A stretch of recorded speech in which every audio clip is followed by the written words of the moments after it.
اللہ الرحمن الرحیم۔ ابتدا ہے رب جلیل کے ببرکت نام سے جو دلوں کے بید خوب جانتا ہے۔ میں ہوں عاطف عارف اور آپ دیکھ رہے ہیں میرا فیس بک اور یوٹیوب چینل۔ آج ہم بات کریں گے عمران خان کی دوسری آڈیو لیک ہوئی ہے سائفر کے معاملے پر۔ امریکی سائفر جو ہے نا وہ گلے کی ہڈی بن گیا ہے۔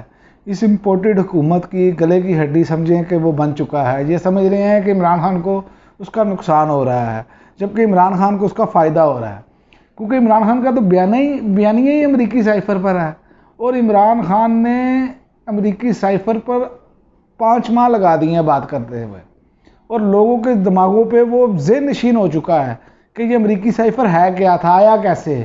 وزیر اعظم تو عمران خان کہتے ہیں میں تھا، سائفر لکھا کس کو گیا، اور آج انہوں نے ویسے ہی برکس نکال دیا آج کی تقریر میں۔ آج کی جارحانہ تقریر تھی ان کی، انہوں نے کہا کہ یہ کس کا کام تھا اس کو روکنا، محافظوں کا کام تھا روکنا، اداروں کا کام تھا روکنا، لیکن چونکہ ادارے نیوٹرل ہو گئے۔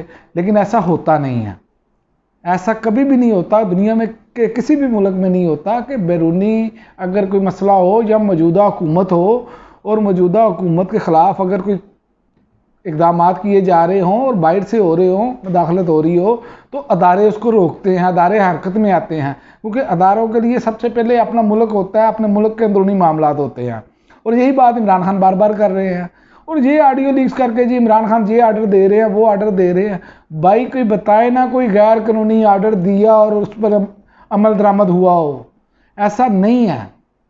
عمران خان نے ایسا کچھ نہیں کیا، ورنہ آپ نے تو ناچ ناچ کے گھنگرو توڑ دینے تھے یہ بکاؤ لوگوں نے، یہ تو ایسا کچھ ہی ہونا تھا۔ لیکن یہ اللہ کا کوئی خاص کرم لگتا ہے مجھے عمران خان پر، کہ جو بھی قدم یہ اٹھاتے ہیں اس پر یہ الٹا منہ کی کھانی پڑتی ہے ان کو، اور اللہ تعالیٰ اس کو کامیاب کرتا چلا جا رہا ہے، اور ایسا ہی ہونا ہے۔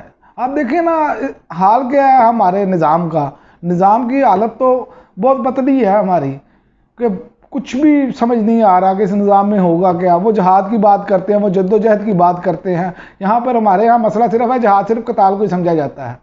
جہاد بیسیکلی جد و جہد کا نام ہے، جد و جہد آپ کسی بھی معاملے پر کر سکتے ہیں، اس کی میں آپ کو، اور انصاف جو ہے نا اس کا پہلا نمبر ہے اس میں جد و جہد میں۔ اللہ کے نبی کریم صلی اللہ علیہ وسلم جب مدینہ تشریف لائے نا تو انہوں نے پہلا اقدام ہی یہ کیا تھا، انصاف پہ مبنی معاشرہ قائم کیا تھا۔ جب اسلام سے پہلے انسانوں کی آپ کو پتہ خرید و فروخت کی جاتی تھی، غلام بکتے تھے اور غلاموں کے ساتھ جو حال کیا جاتا تھا، جیسے کہ موجودہ مثال میں آپ لے لیں آصف علی زرداری صاحب نے یہ بھیڑ بکریاں جو خریدی تھی سندھ ہاؤس میں، یہ ایسے ہی انسان خریدے جاتے ہیں نا، اور کیسے خریدے جاتے ہیں، اس کی بولی لگتی ہے، اس کی قیمت لگتی ہے، اس پر اس سے کام لیا جاتا ہے اسی تناظر میں۔ یہ بھی خرید و فروختی تھا، اور یہ خرید و فروخت آصف علی زرداری نے کر کے دکھائی ہے، جو اسلام سے پہلے ہوتی رہی تھی زمانہ جاہلیت میں، یہ وہ خرید و فروخت کی تھی انہوں نے۔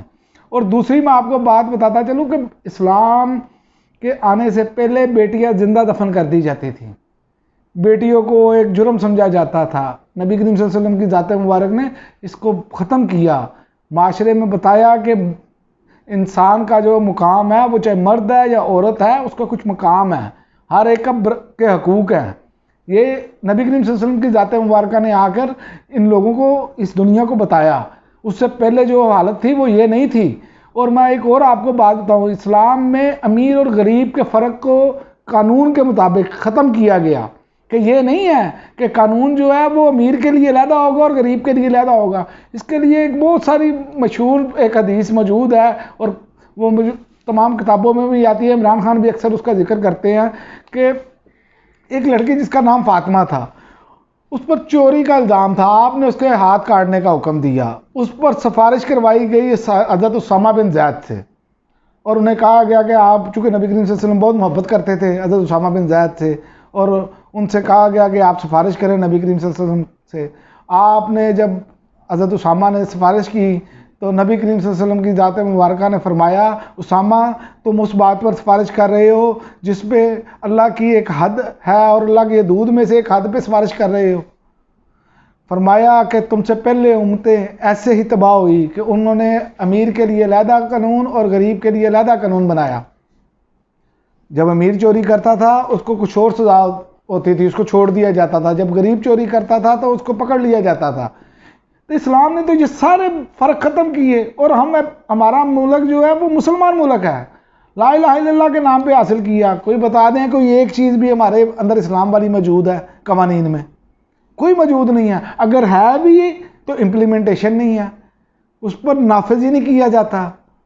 یہ کیا ہو رہا ہے معاشرے میں؟ یہ بھی آپ کے سامنے ہے، چند ایک مثالیں ہیں کہ اپنی مرضی سے قانون تبدیل کیا اور ریلیف ملنا شروع ہو گیا، کیوں کہ بڑے ڈاکو چور اتنا پیسہ لوٹا، لیکن دیکھیں کیسے این آر او کمپلیٹ ہو رہا ہے، اور خوبصورتی دیکھیں کہ کوئی بندہ اس پہ بولنے کے لیے تیار نہیں ہے۔ کتنے کے لوگ بول رہے ہیں کہ یہ کیسا نظام انصاف ہے؟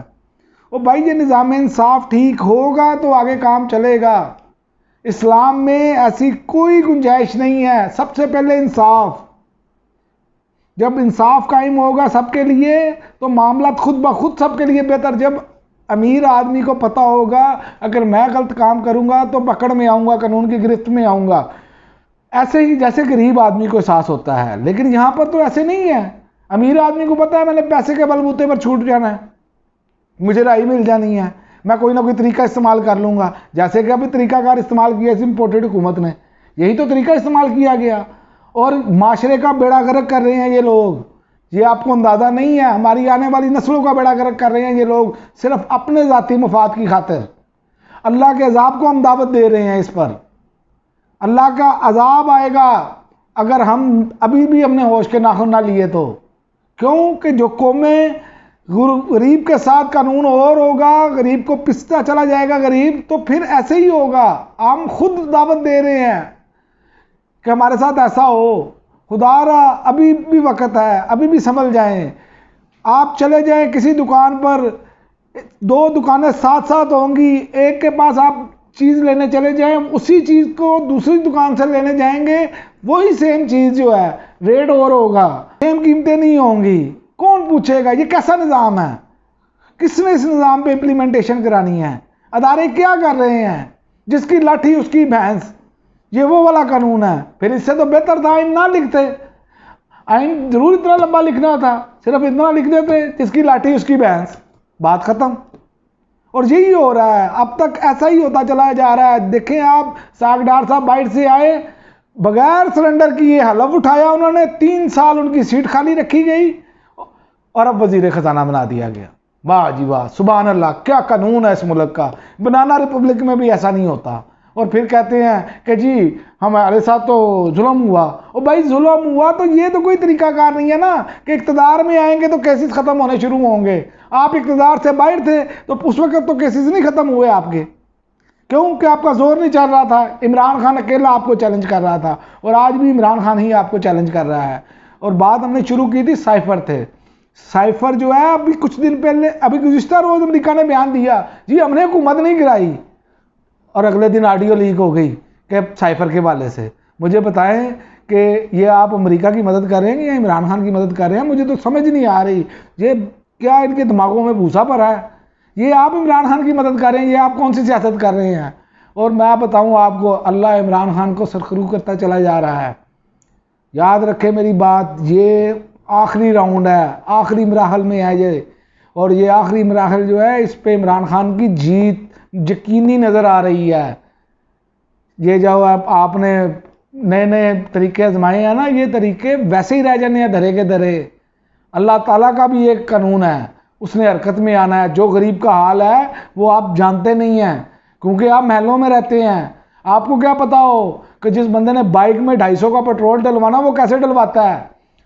15,000 یا 20,000 جس کو بل آ گئے، جس کی 20-25,000 تنخواہ ہے، وہ کیا کرے گا؟ انکل، وہ مجھے پھر یاد آ گیا، پچھلے ویلاگ میں نے بات کی تھی، انکل یہ آپ نے کیا کیا؟ بڑھا دیا۔ تو بیچ میں آڈیو لیک میں کہہ رہے ہیں بڑھا دیں۔ یہ حالت ہے آپ کی، غلامی آپ چاہ رہے ہیں کہ یہ قوم آپ کے بچوں کی بھی کرے۔ اور ایک اور آپ کو خبر دیتا چلوں، ایک پلان جو ذرائع کے مطابق میری ایک سینئر صحافی سے بات ہوئی، انہوں نے ایک پلان مجھے بتایا۔